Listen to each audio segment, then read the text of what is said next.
No hei vaan kaikki, tässä on Kirsi J ja tää on mun neuloaiheinen videopodcasti. Ja jaksonumeroita mä en enää tiedä, mä en oo niitä enää pitänyt muistissa, mutta kyllä mä täällä jonkun nimen keksin, että sellaista, että no mitä nyt on valmistuneita viime kerrasta. Elikkä viime kerrasta on valmistunut villapaita.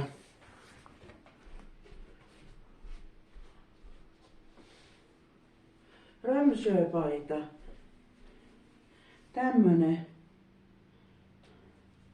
Tämmönen näin ja tosiaan tää oli kiva ohje, kun tää tehtiin ensin helma. Mä otin sillain, että mä loin etutakappaleen silmukat tai takakappaleen jomman kumman. 104 silmukkaa ja sitten tein joustimen. Sitten tein toisen kappaleen joustimen ja sitten vasta yhdistin ja rupesin tekemään suoraa. Tehtiin kainaloihin. Sitten tehtiin hihat. Ja ne mä tein yhdenvärisestä langasta, että niissä ei vaihtunut lanka. Tässä vaihtuu tummasta vähän vaaleampaa. Ja sitten tosi vaaleissa ja tuo kuvio oikein erottuu. Nyt se erottuu tässä hyvin, mutta niin mä tein tämän 5 puikolla, kun ohjeessa oli enintään 4 puikot. Siinä sanottiin, että jos käsiala ei täsmää, se oli 18 silmukkaa 10 senttimetrillä, niin mä vaihdoin 5 puikkoihin ja niillä tuli sopivan kokoinen mulle tästä paidasta. Ja se on tämmöinen rullaava kaulus. Ja et semmonen paita. Siihen meni lankoja tasan 500 grammaa. Elikkä jämäharmaita meni 330 grammaa ja päkälankaa 70 grammaa, Urpolantilan päkälankaa ja Novitan Wonderwoolia 100 grammaa. Novita. Elikkä yhteensä 500 grammaa lankaa. Mä tein sen tammikuun viimeisestä päivästä 10. päivää helmikuuta. Tosiaan alku oli 3,5 millin puikolla ja sitten 5 millin puikolla. Ja ohje on Strömsöpaita Lee Esseströmin. Ja suosittelen tekemään isommilla puikoilla. Mulla on napakka käsiala, niin 5 oli ihan sopiva. Ei yhtään liian iso, eikä paidassa tullut yhtään liian iso. Et se on mulle semmonen nafti. Sopiva nafti nahkatakin alle. On sitä nyt pitänyt jo pakkasilla muutaman kerran. Ja et semmoista. No uutta aloitettu on Kaisla Raitamekko. Elikkä tää on tästä kirjasta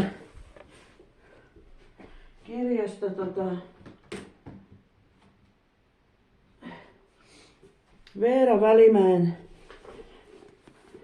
Raidat-kirjasta. Tämmöisestä. Ja mä näytän sitä ohjetta sen kummemmin. Kuva voisin näyttää siitä mekosta.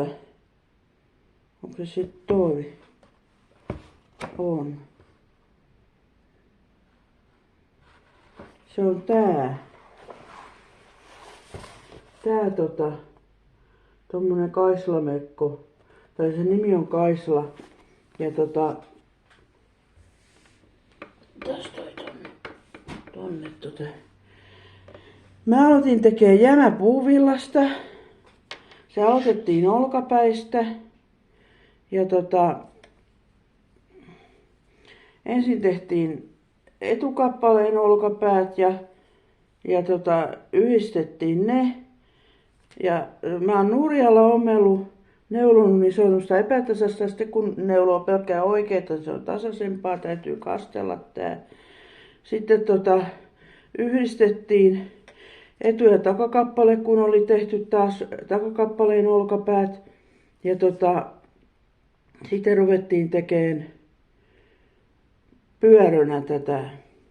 Lankoina mulla tässä on joku jämäpuuvilla valkoinen, mä en muista sen nimeä, mutta semmonen.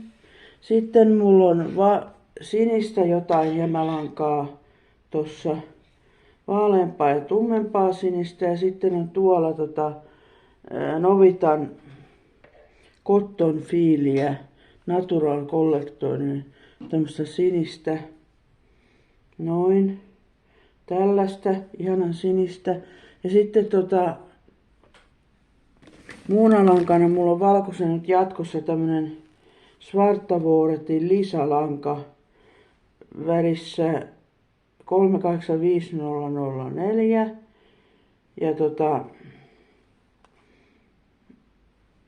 tässä on 50 grammaa kerässä, että en tiedä paljonko menee tohon. Mä ostin Adlibricksesta, tilasin 10 kerää, tästä on 1 kerä jo otettu tohon työhön.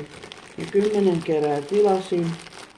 Ja yhtenä yönä, kun mulla rupesi loppuun, mä kudoin yöllä 2 asti. Kun mulla on ollut tämmöstä ihottumaa vähän, tossa ei nyt paljon näy, mutta käsissä, niin mä en voi villaa nyt tehdä. Mä kokeilen, että jos mä teen puuvillasta, että vaikuttaako se siihen. Se on rauhoittunut, kun pakkaset rauhoittu. Ja mä oon laittanut siihen pepanteenia. Tätä. Niin se on rauhoittunut se ihottuma, että mulla on maanantaina diabeteslääkäri, täytyy sille näyttää sitä käsiä ja sellaista, että ton mä aloitin ton Kaisla Raitamekon 13. päivä helmikuuta, eli mä oon tehnyt sitä kohta 1, 2, 3, 5 päivää. Ja sellaista. Mä tein sitä 3,5 millin puikoilla, artteilla, hyvät puikot, pehmeäpäiset, ei toki sormia rikki. Ja sellaista. Elikkä 5 päivää jo tehnyt No sitten 1 päivä kolahti postiluukusta tämmönen lehti. Elikkä mä lopetin tämän tilauksen, mutta tää tulee kai syyskuuhun asti, kun mä oon sen maksanut. Ja ne ei lopettanut sitä lehden, taikka siis ne ei katkaissut sitä heti, vaikka mä pyysin, että ei tarvitse palauttaa edes rahoja, kun mulla on ihan tarpeeksi lehtiä, niin tämmönen lehti. Tässä on villasukkia ja villapaitoja ja tässä numerossa ja en mä nyt tästä miettinyt, mitä mä tästä teen, mutta tää on onko se nyt kakkonen tältä vuodelta. Että aika tyyris lehti sinänsä, ja sitten kun noita lehtiä rupeaa olemaan, niin niitä tarvitsisi koko aikaa tulla, mutta ei se nyt voi mitään, se tulee syyskuuhun asti. Mä oon sen maksanut, niin se tulee siihen asti. Että sellaista ja